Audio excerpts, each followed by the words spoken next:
सकते। तो उसने वो जटाओं पर देखा तो चूहे काट रहे। अब विचार करो कि मरे वो तो पक्को ही है, अब क्या करे। थोड़ी देर और हिम्मत लगाई, तब तक उसका मुंह खुला था, ऊपर से एक बूंद टपकी, ऊपर से एक बूंद आई और सीधी उसकी जिब्बिया पर गिरी। जो जीभ पे बूंद गिरी, उसने इतना मीठा अपनी पूरी जिंदगी में पहली बार खाया था। पूरी जिंदगी में उसने इतना मीठा पहली बार स्वाद लिया था। अब भैया वो 5 चोर भूल गो और सरपऊ भूल गो, और वो चोर वो चूहे थे वो भी भूल गया। अब जब सोच रहे हो कि जब बूंद कहां से आई रही, एक और आई जाए। जब बूंद जो है कि कहां से आई रही, बस एक और आई जाए, हमने जाको स्वाद ढंग से ना ले पायो। अब वो सब कुछ भूल के बूंद को ही ढूंढ रहे हो। अब बूंद ऐसी थी, वो छत्ता वार रखा था ऊपर मधुमक्खियों का, उस शहद टपक रहा था, एक एक बूंद शहद ऊपर से गिर रहा था। उसकी जिब्बिया पर जो वो बूंद गिरी, बहुत प्रसन्न है, बहुत खुश, सब कुछ भूल के वहां वो बूंद ढूंढने लगा। ये आ कहां से रही है? परीक्षित, ये कोई कहानी नहीं सुना रहे हम। मेन उद्देश्य जो है इसका वो ये है कि जो वो व्यक्ति है, जो वो व्यक्ति वो हम और आप हैं, और जो वो 5 चोर हमारे आपके पीछे लगे हैं, वो काम, क्रोध, मोह, लोभ और अहंकार। और जिस जटाओं पर हम और आप लटके हैं, वो हैं हमारी और आपकी सांसें। और जिनको वो चूहे काट रहे हैं, वो एक है दिन और एक है रात। और जो काला सर्प वहां नीचे घूम रहा है, वो है हमारा और आपका काल। और जो शहद की बूंदें टपक रही है ना, वो है पैसा। आज 1 लाख मिल गए तो अब वो देख रहे भगवान कल 2 लाख की व्यवस्था कैसे हो जाए, फिर सोच रहे भगवान कल 3-4 लाख को मुनाफा हो जाए।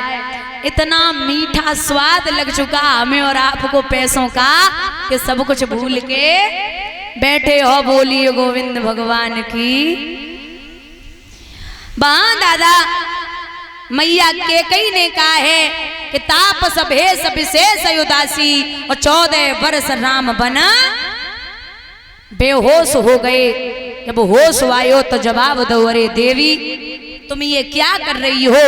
तुम भले ही हमसे प्राण मांग लेती, लेकिन 14 वर्षों का वनवास ये तुमने अच्छा नहीं किया।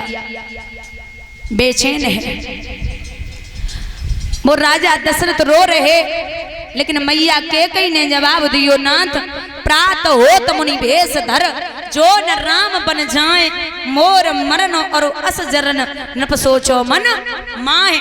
अगर सुबह होते ही राम बन के लिए नहीं गए तो जिस द्वार से राम नहीं निकलेंगे उसी द्वार से मेरी अर्थी निकलेगी, इतना याद रखना।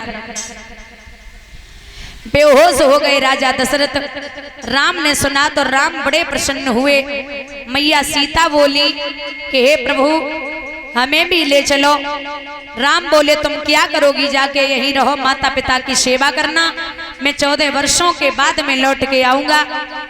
तो मैया सीता ने बड़े मीठे स्वर में एक बात कही कि हे प्रभु आप नहीं जानते, अगर तलवार बिना म्यान की हो तो वो तलवार अच्छी नहीं लगती, और बगिया में अगर कोयल न हो तो वो बगिया भी अच्छी नहीं लगती।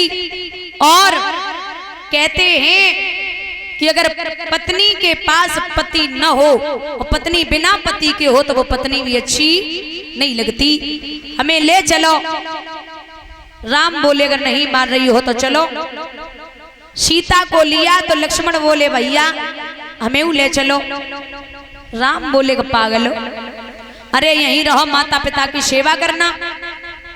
बोले अरे वीरन, अगर जो शरीर से आत्मा निकल जाए तो जो शरीर का काम को नाए, तो अगर आप बन के लिए चले गए तो ये लक्ष्मण किसी काम का नहीं है, इसलिए मुझे लेके चलो।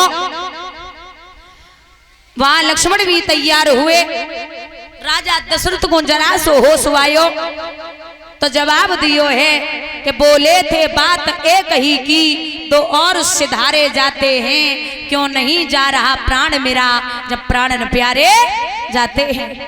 जानकी जानकी जाती है, लक्ष्मण मणि लक्ष्य समान मुझे, जब ये भी बन को जाते हैं तो राज भवन सुनसान मुझे। अब मैं मर जाऊं तभी ठीक रहेगा। अंतिम सांसें ले रहे और मैया सीता और राम लक्ष्मण कौशल्या मैया के चरण स्पर्श करते हैं और बोलते माँ मैं चलता हूँ।